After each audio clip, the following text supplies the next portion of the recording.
everybody. This is Cal. And I'm Kim. You'll see shiny things. So, we have a quick true crime update. There was a family of 3, dad, mom, and baby, that were found dead along this trail. Believe it was Arizona. Yep. I remember this. So, they did tox screens, they did all this stuff. They didn't find anything in their system. So right now, as it stands of today, they believe that they're victims of lightning. All of them? Makes sense. So when I was a baby, I was always carrying her in the front of me. And that cushion thing that's in front of them does not give you insulation it's not wooden. It's not, you know what I mean? So yeah. So say they're standing next to a cactus, taking a picture, the cactus gets struck. It's the same as a tree being struck. Makes sense because they didn't find anything in their toxicology screen or anything like that. And even then, they didn't find any. So when they came upon the bodies, there wasn't any evidence of a predator or some kind of animal feeding on their corpses. It just sounds weird that all of them would get struck by lightning. Well, again, if they're all in... So, we're at a golf course, you and I, which I know we'll never have. I don't golf, but... Let's pretend. Go on. So, we're sipping... We're the people holding the bags for the idiots golfing. Oh, I wouldn't do that, but go ahead. We can drink while we do it. Okay. We're having mimosas, and we're chit-chatting. And we're standing under a tree. The tree is struck by lightning randomly. You and I are killed because when it hits the tree needs to exert that energy somewhere. So I don't believe it was lightning. I think there was something more nefarious about it because their dog was also dead. But on the other hand, lightning could explain the 4 deaths if they're all connected to something. Because cacti have water in them. Mm-hmm. So if it connected them, that water is now a conduit. I get it. So I can see it. But then there wasn't any evidence of that on their bodies. Did they have phones? Like, why would they be all clumped together in that one spot? Because they all died at the same time. But why were they... I don't... They were a family and they were hiking. I guess maybe I'm just overthinking it. How old was the other child? So no, it was just the 3 of them. It was the mom, dad, the baby, and the dog. And the dog, okay. That's sad. So it's so sad, but then again... It's like a freak of nature kind of thing. It is, but then, also think about it, too. Say the baby had lived and mom and dad were gone. We were talking about earlier, the trauma that deaths put on people. And so, who knows? I'm hoping we have more answers, because even with lightning, you typically see some kind of entry and exit wound from the bolts. So there's more to come, but I just thought it was really interesting that their tox screens all came back negative and that this is a new theory. Because you know me, I love a good theory. Yeah.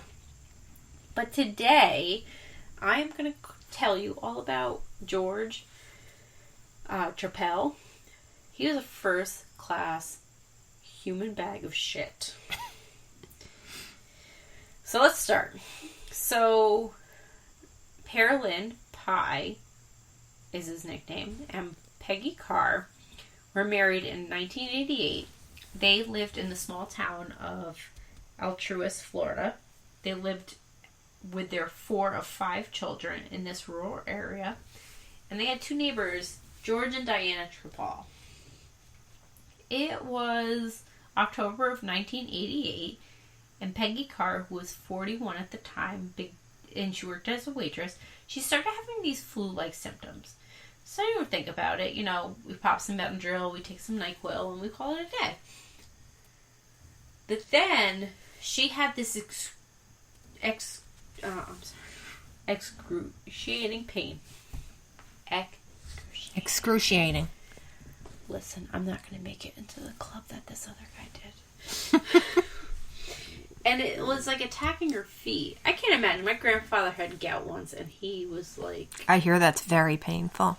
I have that fasciitis issue, and I have enough problems. Right? I can't imagine that. But yeah, so it's a fucking nightmare. So she was complaining about this, and then she started losing her hair. Like, just clumps of it falling out. And mind you, she's not on any kind of chemo or cancer treatment. She just started losing clumps of her hair. So while Peggy slipped away in front of her husband and their children, her symptoms caused her to go into a coma. So during this time, Pi and Peggy's sons, so there's 2 different sons, began displaying similar symptoms, and they were brought in for treatment. While at the hospital, Peggy's doctor, Dr. Hostler, suspected that the family was suffering from thallium poisoning. Later that day, the diagnosis was confirmed. Peggy would be sent home to return to the hospital a few days later. After Travis and Dwayne were admitted, it was soon discovered that other members of the family had traces of thallium in their systems. These members were Galena, Casey, and Pi Jr. So November 1988, detectives swarmed the Carr's household. They removed at least 400 items from the house to test for thallium residue. So prior to Peggy's illness, and the Carrs were actually renovating their garage in the apartment so that Pi's daughters, Delana and Tammy, would be able to live with his granddaughter Casey. So Trepal was not happy about the living arrangements. He was a first-class fucking douchebag. We all have neighbors who have dogs that bark. And there were, like, regular altercations. Your music's too loud. You're doing this. You're doing that.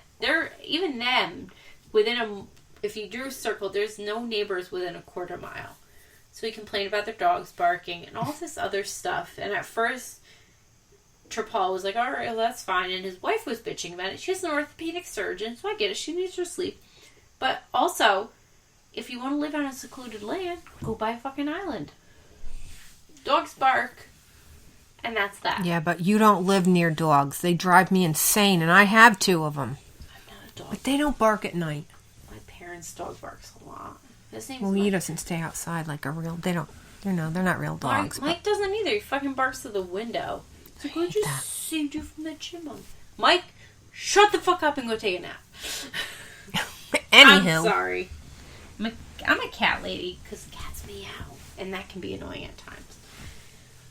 So anyway, there are 2 of the sons that are now hospitalized and being treated for thallium poisoning. Soon after Travis and Dwayne were admitted, it was discovered again that other family members had traces of thallium in their systems. So in 1988 of November, the detectives collected all of these items from the Carr's home, hoping to find residue of the thallium. They did not find this. The Trepals were not happy in the living arrangements because their neighbor was being a douchebag because of the dogs and all that stuff. But then it was interesting because at one point, the Carrs had received an unsigned letter that was typed that threatened to harm the family if they did not leave Florida within 2 weeks. Listen. Don't tell me what to do. Right. Because you know what? Now I'm going to stay. You tell me not to get a cat, I'm bringing home 2. That's what you do. Right. That's how we bitches roll. I'm sorry, we're not bitches, but I love that term. I can be. Oh, I'm a mega. I'm going to use... Kim doesn't like this C word. I don't like that word. So Peggy died of this mysterious illness in March of 1989 when her family had to make the agonizing decision of taking her actually off life support. At this point, she's on life support. She fell into a coma. She's losing her hair, and she's got this excruciating pain in her body. So the family's like, this is the kindest thing we can do for her is take her off the vent and not make her suffer. So they did do that, and unfortunately she passed away. So after her death, the investigation would lead detectives to discover thallium in bottles of Coca-Cola that were found in their home. Oh. the lead detective, Mincy, had unopened bottles, so there was an 8-pack back then, which seems weird to me. But I guess... Yeah. There was an 8-pack. So Mincy was able to actually find Thalidium in some bottles of Coca-Cola. What he did is he discovered this half a pack of Coca-Cola bottles. We're talking the old school. You know, when I joke about being blind and I tell you I have Coke bottles for glasses, these are the bottles we're talking about. So he sent them off to a special lab, and it was determined that the bottles had been tampered with. Dun dun dun. So I know a lot of you don't understand why we have lot numbers or things like that or expiration dates, because we need to be able to track the stuff back. So now we have 4 undrank bottles of Coca-Cola that were obviously opened carefully to put in some poison and close in the same manner, which is not easy to fucking do. Yeah, but I thought once that seal was broken, you could tell if it was open or not. In the bottles, it was different back then.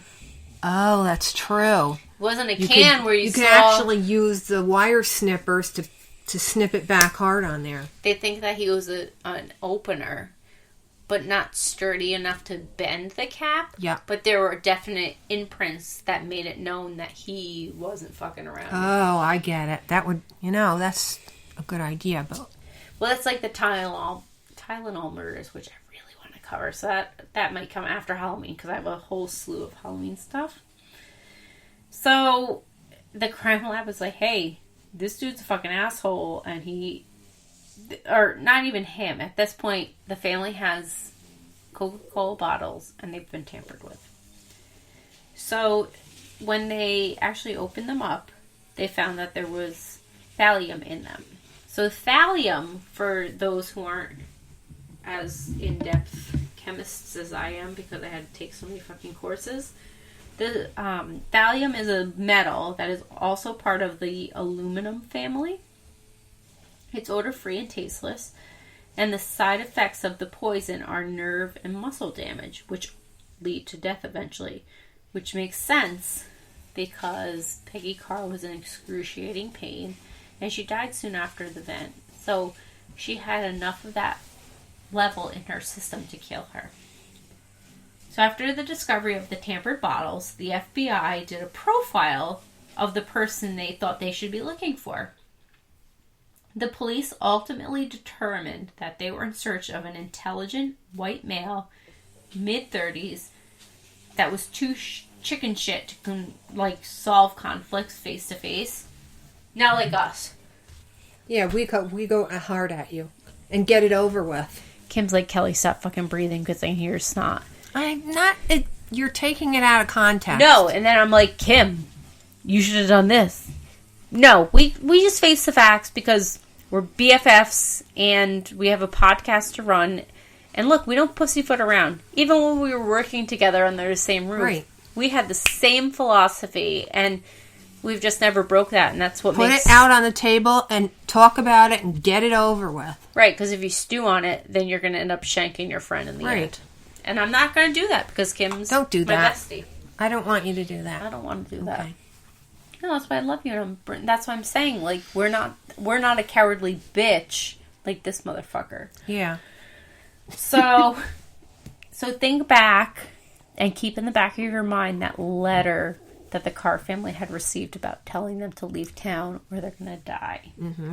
Wink, wink. So they also said that the person in question would take pleasure from watching somebody die of their act. Oh my gosh. This is shit women do. Don't be passive aggressive. No. Just fucking shoot me in the head. No, don't fucking... The thing is, if you have a problem with somebody, you don't be passive aggressive about it. Tell them. Then you won't have to kill anyone. Well, the thing is, too, no, don't kill me slowly. Just say, hey, you're an asshole, and if 3 strikes, you're out. I mean, I guess, especially back then. We're not living in the time we do now. I'm a vengeful bitch. I'm telling you, if something ever happens to anybody in my family or my babies, my fur babies, or even you, for God's sakes, I'm vengeful. Oh, well,